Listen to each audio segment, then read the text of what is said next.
자, 어제부터 우리가 로마서 8장 말씀을 한 절 한 개, 한 부분 한 부분씩 함께 매일매일 이렇게 나누고 있습니다. 어제 말씀을 우리가 기억하시죠? 바울이 우리에게 8장 전체에서 넉넉히 이기니라고 말했는데, 죄와 사망의 법에서 우리를 사로잡고 있음에도 불구하고 우리가 그 모든 것을 넉넉히 이긴다라고 말합니다.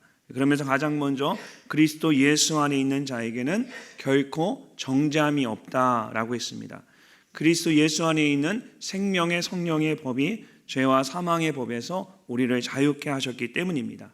하나님께서 하나밖에 없는 아들 예수 그리스도를 십자가에 내어주심으로써 우리의 모든 죄를 해결하여 주셨습니다.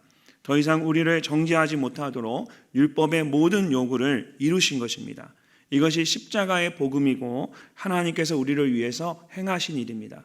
그런데 이제 어제 함께 나눴던 그 본문의 말씀의 마지막에 있는 여러분 4절 말씀을 보시면 육신을 따르지 않고 그 영을 따라 행하는 우리에게 라고 했습니다. 그냥 간단하게 육신을 따르지 않는 우리에게 라고 말한다면 우리의 마음이 굉장히 편할 텐데, 그렇게 말하지 않고 육신을 따르지 않고 라는 말 다음에 그 영을 따라 행하는 우리에게 라는 말을 덧붙인 겁니다. 행하는 우리에게. 여기서 바울이 말하는 영은 거룩한 하나님의 영인 성령을 말합니다. 생명의 성령의 법이 이미 우리를 자유케 하셨고 더 이상 정죄함이 없도록 하셨습니다. 근데 그럼에도 불구하고 바울은 우리가 그 영을 따라 행해야 한다라고 말하고 있는 겁니다. 이것이 무슨 뜻일까요? 결코 정죄함이 없다라고 이미 말씀하셨는데 바울은 왜 우리에게 행해야 한다라고 말하는 걸까? 예수 그리스도 안에 있는 자에게는 결코 정죄함이 없다고 해서 우리가 해야 할 것이 아무것도 없는 것이 아닙니다. 예를 들면 이런 것입니다. 첫날 다니엘 특세에 참석을 했습니다. 시작은 절반이니까 내가 다 했구나. 첫날 참석해서 이제 다 됐다. 이렇게 생각하면 안 된다라는 겁니다. 또 첫날과 마지막 날만 가면 되겠다. 첫날과 토요일만 가면 나는 다 간 거랑 도찐개찐이다. 이렇게 생각하면 안 된다라는 거예요. 첫날에 시작했으면 중간에 포기하지 말고 계속해서 참석을 해야 합니다. 그래야 마지막 토요일에 정말 기쁨이 있는 거예요. 여러분 월요일날 참석하고 화요일날 참석하고 수요일 빠지시고 목요일 금요일 빠지고 토요일날 딱 나오시면 이 한 주간의 특세를 통해 받은 그 충만한 은혜가 없어요. 그거는 그냥 내가 특세에 참여한 거와 지나지 않는 겁니다. 그래서 정말 이 특세를 통해서 마지막 토요일에 큰 기쁨을 얻으려면, 그리고 기도의 응답을 받으려면 월요일 화요일 참석한 걸로 오늘 월요일 하는 건 이건 내가 정말 온 힘을 다해 한 거야 이렇게 생각하시는 분이 있는데, 아니요, 할 수 있어요. 월요일 화요일 하셨으면 수목금은 거뜬히 하십니다. 넉넉히 이긴다고 했잖아요. 거뜬히 하십니다. 그래서 토요일까지 쭉 가는 거예요. 그러면 토요일 이렇게 한 주를 온전히 하나님께 드리면 얼마나 큰 기쁨이 있는지, 또 이렇게 한 주 쫙 보내시면 내년 신년 특세가 전혀 두렵지가 않습니다. 오히려 신년 특세 있고 그 다음에 3세 특세 있죠. 특세 있는 게 너무 감사한 거예요. 여름에 특세 없는 게 너무 억울해서 특세를 또 해야 되나 그런 생각을 하시게 될 거예요. 근데 우리의 구원도 마찬가지예요. 결코 정죄함이 없다고 말씀하신 것처럼 죄인인 우리가 예수 그리스도의 십자가의 은혜로 의롭다 칭함을 받았습니다. 그래서 우리를 정죄할 것이 아무것도 없어요. 근데 이것이 이제 구원의 첫 단계인 칭의입니다. 칭의. 의롭다함을 받았다. 이 구원은 마지막에 거룩한 모습으로 변화되어서 예수님과 함께 영원한 천국에 들어가는 영화의 단계까지 이르게 됩니다. 그러나 결코 정죄함이 없다고 해서 모든 것이 다 된 것이 아닙니다. 의롭다함을 받은 후에 영원한 천국에 들어갈 때까지 주님을 닮아가는 성화의 단계가 있습니다. 바울은 이것을 그리스도와 함께 걸어간다, 살아간다, 구원을 이루어간다 라고 말합니다. 좋은 나무는 좋은 열매를 맺듯이 예수 그리스도 안에서 모든 죄를 용서받고 의롭다함을 받은 우리는 예수 그리스도와 함께 동행하는 거룩한 삶을 살아가야 합니다. 오늘 본문에서 바울은 바로 그것에 대해 말하고 있는 것입니다. 결코 정죄함이 없다고 하셨는데, 그렇다면 이제 우리가 그 귀한 구원을 온전히 이루기 위해서 어떻게 행해야 하는 것일까? 그것에 대해서 우리에게 말하고 있습니다. 먼저 바울은 육신의 생각과 영의 생각이 다르다라고 말합니다. 자, 5절과 6절 말씀을 함께 읽어보겠습니다. 육신을 따르는 자는 육신의 일을, 영의 일을 따르는 자는 영의 일을 생각하나니 육신의 생각은 사망이요 영의 생각은 생명과 평안이니라. 아멘. 영의 생각은 생명과 평안이니라. 육신을 따르는 자는 육신에 속한 자이고 육신의 일을 생각하는 자입니다. 근데 여기서 말하는 이 육신은 아주 조금 죄로 물든 것을 말하는 것이 아닙니다. 영어 성경으로 보니까 The simple nature라고 되어 있습니다. 죄가 가득한 본성. 그래서 즉 죄된 본성을 말합니다. 결국 육신을 따라 살아가는 것은 죄가 가득한 이 simple nature, 죄가 가득한 죄된 본성을 따라 살아가는 것입니다. 이렇게 육신을 따르는 자는 하나님을 믿지 않는 자이고 그리스도 예수 안에 있지 않은 자입니다. 이런 자들은 육신을 따라 육신의 일을 생각하며 살아가게 됩니다. 여기서 생각한다라는 것은 그냥 잠시 생각하는 게 아니에요. 이것은 뭔가에 몰두하는 것을 말합니다. 오로지 한 가지만을 계속해서 생각하고 그것만을 묵상하는 겁니다. 여러분, 사람이 뭔가를 생각하면 그것이 그 사람의 마음을 움직이곤 합니다. 그리고 그렇게 마음이 움직이면 결국 그것이 그 사람의 행동으로 나타나게 됩니다. 그래서 무엇을 생각하느냐가 우리의 인생 가운데, 우리의 삶 가운데 굉장히 중요합니다. 아마 여기 계신 모든 분들이 무엇인가에 사로잡힌 경험들이 있으실 겁니다. 뭔가에 꽂힌다라고 말하죠. 남자는 차나 전자제품에 그런 거에 막 꽂힐 때가 있어요. 그래서 좋은 전자제품이나 차를 보면 남자들은 마음에 조금 생각이 되면 결국은 그걸 다 사시더라고요. 나중에는 꽂혀버리면 안 사면 너무 힘든 거예요. 빨리 사버리고 다른 일을 해야지 생각이 거기에 막 빠져드니까. 여자분들은 핸드백이나 그릇 같은 거, 또 그릇 같은 거 좋아하는 분도 계시더라고요. 부엌에 오래 계신 분들은 이쁜 그릇 보면 막 이렇게 사고 싶으신 거예요. 좋은 핸드백 보면 사고 싶고. 우리 학생들은 성적이 늘 마음속에, 공부가 마음속에 이렇게 머릿속에 아닌가요? 그래야 되는데 공부가 머릿속에 막 들어있고, 우리 연구하시는 분들은 연구 과제에 대해서 이 연구를 어떻게 잘 할 수 있을까, 성과를 낼 수 있을까, 그런 생각들이 가득 차게 되고 결국은 그것이 그 행동으로 나타나게 됩니다. 모든 분들이 그래도 저도 그런 경험이 있었습니다. 제가 미국에서 공부할 때 20년 전 이야기입니다. 지금은 변화되었으니까 그때 모습으로 생각하시면 안 됩니다. 20년 전의 이야기인데 그때 막 미국에서 공부할 때 스트레스를 많이 받는 거예요. 그래서 제가 유일하게 그 스트레스를 푸는 방법이 TV 보는 거였어요. 목사님들이 TV 보는 걸, 영화 보는 걸 참 좋아하세요. 취미가 뭐예요? 그러면 목사님 다 영화 보는 겁니다. 그렇게 얘기하세요. 근데 혼자 이렇게 조용히 할 수 있는 게 영화 보고, 아무 생각 없이 볼 수 있는 게 영화 보는 거잖아요. 그래서 저도 영화 보는 거, TV 보는 거 좋아합니다. 그래서 굉장히 클래식하고 고향 있는 영화가 아니라 그냥 단순하게 볼 수 있는 영화 좋아해요. 아무 생각 없이. 근데 예전에 TV를 보면서 스트레스를 많이 풀었는데, 근데 그때는 한 20년 전에는 아비플로 튀어나온 이 브라운관 TV를 봤잖아요. 근데 그때가 마침 이제 브라운관 TV가 막 보고 있는데, 이제 평면 TV가, 지금처럼 얇은 TV가 아니라 브라운관이 평면으로 변한 두꺼운 TV 있죠. 그 TV가 나온 거예요. 근데 그 당시에 그런 평면 TV가 나오니까 그 TV가 왜 이렇게 갖고 싶은지. 근데 또 브라운관 TV는 누가 준 걸 갖다 쓰고 있는데 이 TV는 절대로 고장이 안 나요. 좀 고장 났으면 좋겠는데 그래서 껐다 켰다 해도 너무 잘 되는 거예요. 그래서 어려운 유학생 형편에 새로운 TV를 살 수도 없고, 이게 좀 고장 나면 좀 내가 한번 무리를 해보겠는데 고장이 안 나니까 아내에게 말도 못 꺼내고요. 그냥 생각만 했습니다. 생각만 하는데 생각이 꼬리를 무는 거예요. 그렇게 생각을 며칠을 하다 보니까 저도 모르게 그냥 계속 하루 종일 TV만 묵상하고 있는 거예요. 밤에 하루는 밤에 가족들이 다 자고 있었어요. 밤에 저녁에 다 자면 이제 제가 혼자 공부를 해야 되는데, 공부를 하면서 중간중간에 계속 그 인터넷에 들어가서 TV 검색하고 있는 거예요. 그 당시에는 이제 전화선에 연결해서 인터넷을 했는데 느리잖아요. 그런데도 가서 이렇게 공부하다 또 이렇게 그래서 수시로 TV 검색을 하다가 정말 너무 좋은 가격에 좋은 딜에 TV가 나온 거예요, 인터넷에.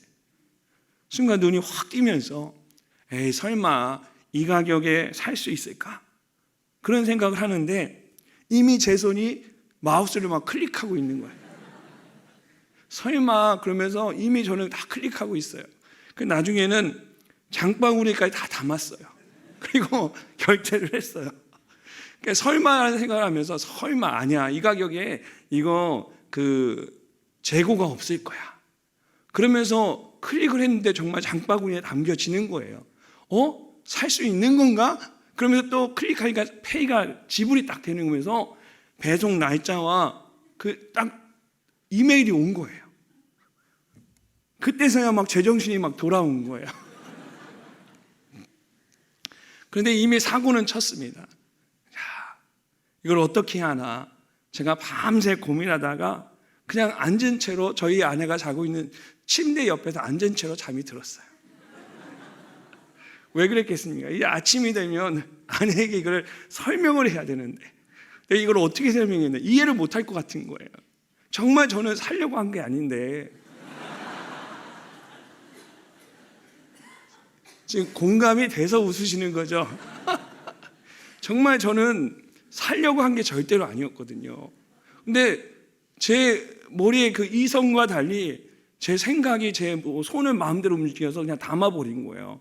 그 다음날 아침에 제가 얼마나 이 일을 설명하기 난감한지 설명이 안 되는 문제인데 저희 아내가 이미 되어진 일을 여보 어떡하겠어, 괜찮아, 넉넉하게 받아줘가지고 얼마나 감사한지. 그래서 제가 그때 한번 그 경험을 통해서 야, 사람의 생각이 이렇게 무섭구나, 생각에 사로잡힌다라는 게 바로 이런 거구나, 그런 생각을 했어요. 이런 바울이 지금 생각에 대한 이야기를 시작을 하는 거예요. 근데 이 생각이라는 것이 어떻게 보면 굉장히 간단한 것 같지만 굉장히 심각한 문제예요. 바울이 좀 전에 제가 말한 TV를 사거나 조그만 그릇을 하나 사거나 이런 작은 어떤 욕심, 그런 작은 어떤 관심, 이런 거 말하는 게 아니에요. 그런 건 그래도 괜찮아요. 그런 마음도 없는 사람이 어디 있겠습니까? 근데 지금 바울이 말하는 그 생각은 그런 작은 관심이나 욕심을 말하는 게 아닙니다. 죄로 가득한 육신의 생각, sinful nature, 우리의 죄된 본성을 말하는 겁니다. 갈라디아서 5장에서 바울은 이런 육신의 생각이 어떤 것인지 아주 구체적으로 설명을 합니다. 우리 한번 함께 읽어보겠습니다. 육체의 일은 분명하니 곧 음행과 더러운 것과 호색과 우상 숭배와 주술과 원수 맺는 것과 분쟁과 시기와 분냄과 당 짓는 것과 불련함과 이단과 투기와 술 취함과 방탕함과 또 그와 같은 것들이라. 전에 너희에게 경계한 것 같이 경계하노니 이런 일을 하는 자들은 하나님의 나라를 유업으로 받지 못할 것이요. 아멘. 여러분 이 말씀을 한번 잘 보세요. 바울이 말하고 있는 이 육신의 생각들인데 잘 보세요. 이걸 우리가 쭉 계속 나열하니까 이렇게 많구나 이렇게 생각하고 끝날 게 아니라 바울이 어떻게 얘기하냐면 먼저 음행과 더러운 것과 호색과 우상숭배와 분쟁과 시기와 분냄과 이런 육신의 생각들을 말하고 있어요. 근데 그런 다음에 이러한 생각들이 생각으로 끝나지 않고 우리의 행동으로 옮겨지게 됩니다. 행동으로 옮겨진 게 뭐냐면 당을 짓고 분열하고 이단에 빠지고 투기하고 술 취하고 방탕한 삶을 살고 이런 것들이 육신의 생각이 행동으로 이제 나타나는 거예요.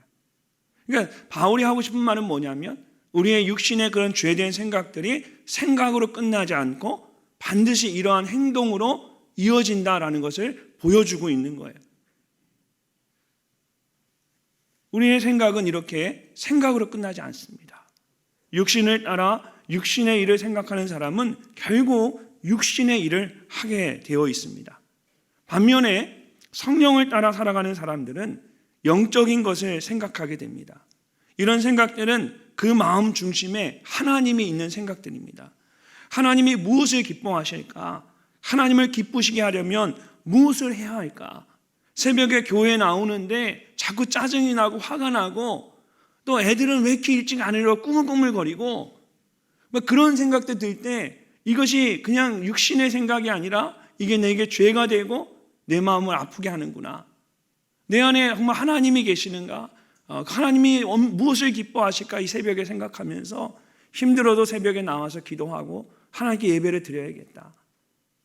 하나님을 생각하는 것들, 내 마음의 중심에 있는 것들, 이런 생각을 하는 거예요. 이런 사람들은 자연스럽게 육신의 생각을 하는 사람들이 육신의 열매들을 맺듯이, 그 악한 행동을 하듯이, 이런 영적인 것들을 생각하는 사람들, 성령 충만한 사람들은 자연스럽게 어떤 열매들을 맺겠습니까? 성령의 열매들, 믿음의 열매들을 맺게 되어 있는 거예요. 우리가 무엇을 맺고자 하는 게 중요한 게 아니라 우리가 어떤 생각을 갖고 있느냐가 가장 중요한 거예요. 우리가 영적인 일을 생각하고 하나님 기뻐하시는 일을 생각하고 믿음의 일들을 생각하면 우리는 결국 자연스럽게 영적인 열매들과 믿음의 열매와 성령의 열매들을 맺게 되는 거예요. 바울은 만일 우리가 성령으로 살면 또한 성령으로 행할지니라고 했습니다. 우리는 그리스도 예수 안에 있는 하나님의 자녀들입니다. 여러분, 우리는 성령을 따라 영의 일을 생각하는 사람이 되어야만 합니다. 무엇보다 6절을 보면 육신의 생각은 사망이요 영의 생각은 생명과 평안이다 라고 했습니다. 육신의 생각이 즐거운 것 같고 편한 것 같지만 여러분, 결국은 나를 죽이는 것입니다. 그러나 영의 생각은 우리에게 생명과 평안을 줍니다. 한번 생각해 보세요. 내가 성령의 사람이에요. 그리스도 예수 안에 있는 자이고 결코 정죄함이 없는 자인데, 그런 사람의 마음속에는 하나님의 영이 있어요. 그리스도의 영이, 즉 성령이 내 안에 있어요. 근데 성령이 내 안에 계시는데 성령이 불편해하는 일들을 하면 내 마음 가운데 평안이 있겠습니까? 내 마음 가운데 기쁨이 있을 수 있겠습니까? 내 마음 가운데 생명이 있을 수 있겠습니까? 우리가 불편하고 힘들고 어려울 수밖에 없어요. 예수님을 모르는 사람들, 그리스도 안에 있지 않은 자에게는 하나도 불편하지 않지만 정말 그리스도 안에 있는 자에게는 성령을 따라 살지 않는 것이 너무나 불편하고 어려운 거예요. 성령을 따라 사는 것이 그 마음의 생명과 평안이 되는 겁니다. 성령의 인도하심을 따라 영의 일을 생각하며 살아가는 우리 모두가 되시기를 주님의 이름으로 축원합니다. 두 번째로 바울은 우리 안에 그리스도의 영이 있다라고 말합니다. 우리의 생각에 대해서 말한 바울은 우리 안에 그리스도의 영이 있다. 영의 생각은 생명과 평안인데 우리 안에 이미 그리스도의 영이 있다라는 겁니다. 성령이 있다라는 거예요. 자, 9절 말씀을 함께 읽어보겠습니다. 만일 너희 속에 하나님의 영이 거하시면 너희가 육신에 있지 아니하고 영에 있나니 누구든지 그리스도의 영이 없으면 그리스도의 사람이 아니라. 아멘. 그리스도의 영이 없으면 그리스도의 사람이 아닙니다. 이 말은 반대로 말하면 그리스도의 사람에게는 반드시 그리스도의 영, 성령이 있다라는 거예요. 우리가 억지로 그거를 가져야 하는 것이 아닙니다. 그리스도 안에 있는 자에게는 반드시 그리스도의 영이 있습니다. 하나님께서 그리스도 안에서 우리를 자유케 하셨습니다. 예수 그리스도를 십자가에 내어주심으로 율법의 모든 요구를 충족시켜셨고 더 이상 정죄함이 없도록 하셨습니다. 모든 죄로부터 우리를 구원하신 것입니다. 그리고 구원받는 그 순간 이미 그리스도의 영이 우리 안에 충만하게 임하시는 줄로 믿습니다. 우리가 그것을 믿어야 된다는 거예요. 7절과 8절에 바울은 이렇게 말합니다. 육신의 생각은 하나님과 원수가 되나니 이는 하나님의 법에 굴복하지 아니할 뿐 아니라 할 수도 없습니다. 육신에 있는 자들은 하나님을 기쁘시게 할 수 없느니라. 하나님을 기쁘시게 할 수 없다. 육신을 따라 살아가는 사람은 구원받지 못한 자를 말하는 겁니다. 육신의 생각을 가지고 살아가기 때문에 그 생각이 하나님과 원수가 될 수밖에 없고 하나님의 말씀에 순종하지 않습니다. 이렇게 육신을 따라 사는 사람은 절대로 하나님을 기쁘시게 하지 못합니다. 그러나 그 속에 그리스도의 영, 성령이 있는 구원받은 자는 다르다는 거예요. 육신을 따라 살지 않고 성령을 따라 살기 때문에 전혀 반대의 삶을 살게 됩니다. 구체적으로 어떤 삶일까요? 여러분 7절과 8절 말씀에 육신이라는 말 대신에 성령이라는 말을 넣어서 읽어보면 됩니다. 여러분 한번 보세요. 자, 성령을 넣어서 한번 읽어볼까요? 같이 읽겠습니다. 성령의 생각은 하나님과 하나가 되나니 이는 하나님의 법에 순종할 뿐만 아니라 복종할 수밖에 없습니다. 성령에 있는 자들은 하나님을 기쁘시게 하느니라. 아멘. 할렐루야. 저와 여러분이 바로 이런 사람이라는 거예요. 너무 다른 삶을 살지 않아요? 그 안에 하나님의 영이, 그리스도의 영이 있는 자와 그리스도의 영이 없는 자는 정말 너무나 다른 삶을 살게 되어 있어요. 그리스도의 영을 가지고 살아가는 우리는 이 말씀을 이렇게 읽어야 돼요. 그리스도의 영이 우리 안에 있다는 것이 바로 그런 의미입니다. 육신에 있는 자들은 하나님을 기쁘시게 할 수 없지만 그리스도의 영이 있는 우리는 하나님을 능히 넉넉히 기쁘게 하실 수 있는 줄로 믿습니다. 우리는 하나님을 기쁘시게 하는 삶을 살아야 해요. 성령 충만한 가운데 하나님을 기쁘시게 하는 우리 모두가 되시기를 주님의 이름으로 축원합니다. 마지막으로 그리스도의 영이 우리를 살게 합니다. 우리 안에 있는 이 그리스도의 영이 우리로 하여금 하나님을 기쁘시게 할 뿐만 아니라 정말 감사한 것은 우리를 살게 한다는 겁니다. 11절 말씀을 함께 읽어보겠습니다. 예수를 죽은 자 가운데서 살리신 이의 영이 너희 안에 거하시면 그리스도 예수를 죽은 자 가운데서 살리신 이가 너희 안에 거하시는 그의 영으로 말미암아 너희 죽을 몸도 살리시리라. 아멘. 우리는 죄로 인해 죽을 수밖에 없는 사람들입니다. 그러나 하나님께서 우리 안에 있는 예수 그리스도를 통해서 우리의 죽을 몸을 살리셨습니다. 여러분 이것이 얼마나 복된 소식인지 몰라요. 힘든 삶을 살면서도 힘들어하지 않는 사람이 있습니다. 미래에 대한 꿈이 있고 약속의 말씀이 있는 사람입니다. 그런 사람들은 죽을 것 같아도 죽지 않습니다. 끝까지 이겨냅니다. 하나님께서 그 영혼을 붙잡고 계시기 때문입니다. 여러분 고린도전서 10장 13절에서 하나님은 이렇게 말씀하십니다. 우리 함께 한번 읽어보겠습니다. 사람이 감당할 시험 밖에는 너희가 당한 것이 없나니 오직 하나님은 미쁘사 너희가 감당하지 못할 시험 당함을 허락하지 아니하시고 시험 당할 즈음에 또한 피할 길을 내사 너희로 능히 감당하게 하시느니라. 아멘. 제가 어려움이 있고 힘든 일이 있을 때마다 붙잡는 말씀 중에 한 말씀이에요. 이 말씀이 얼마나 놀라운 말씀이냐면 하나님께서 감당하지 못할 시험을 우리에게 허락하지 않으려 하신다고 하셨습니다. 근데 감당할 수 없을 때에는 또 어떻게 하느냐? 피할 길을 내어주셔서 그것 또한 감당하게 하신다라는 거예요. 즉 여러분 만약 하나님께서 피할 길을 내주지 않는다면 그것은 무슨 뜻입니까? 내가 능히 감당할 수 있기 때문에 나에게 피할 길을 내주지 않는 거예요.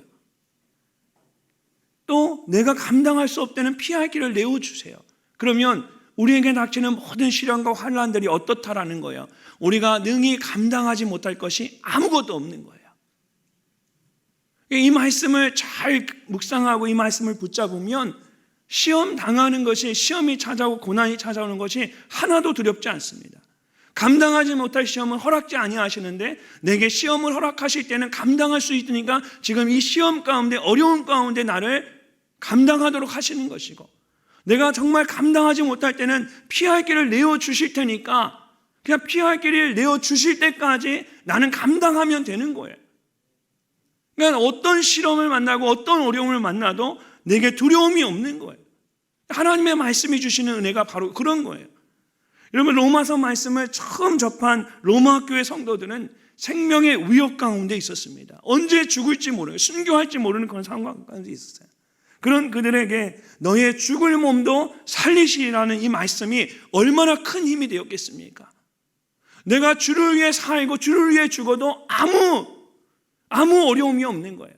내가 주님을 위해 살다 죽으면 주님이 죽을 나의 몸도 살리시기 때문에 마지막 때에 부활의 때에 나를 거룩한 주의 백성으로 살리실 거란 믿음이 있으니까 로마 교회의 성도들은 이 말씀을 받을 때 그들에게 이 말씀이 하나님의 말씀으로, 은혜의 말씀으로 다가오는 거예요.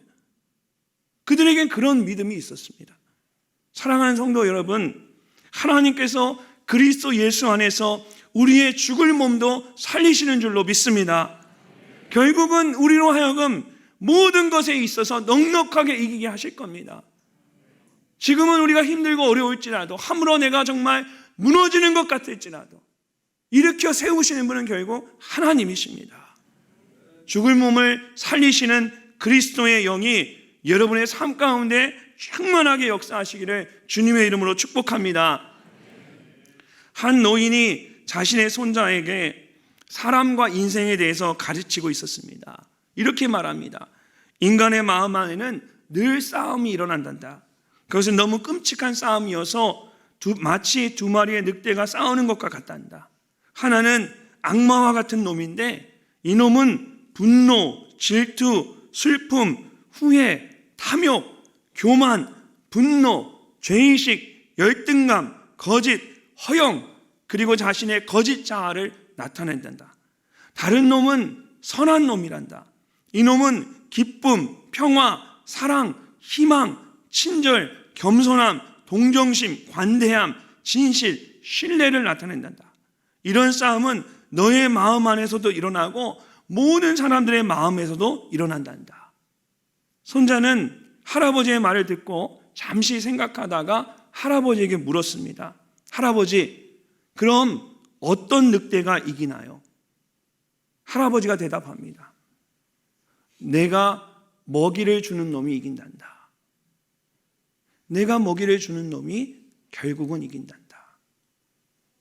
우리의 마음 속에는 육신을 따르는 육신의 생각과 성령을 따르는 영의 생각의 싸움이 끊임없이 일어납니다.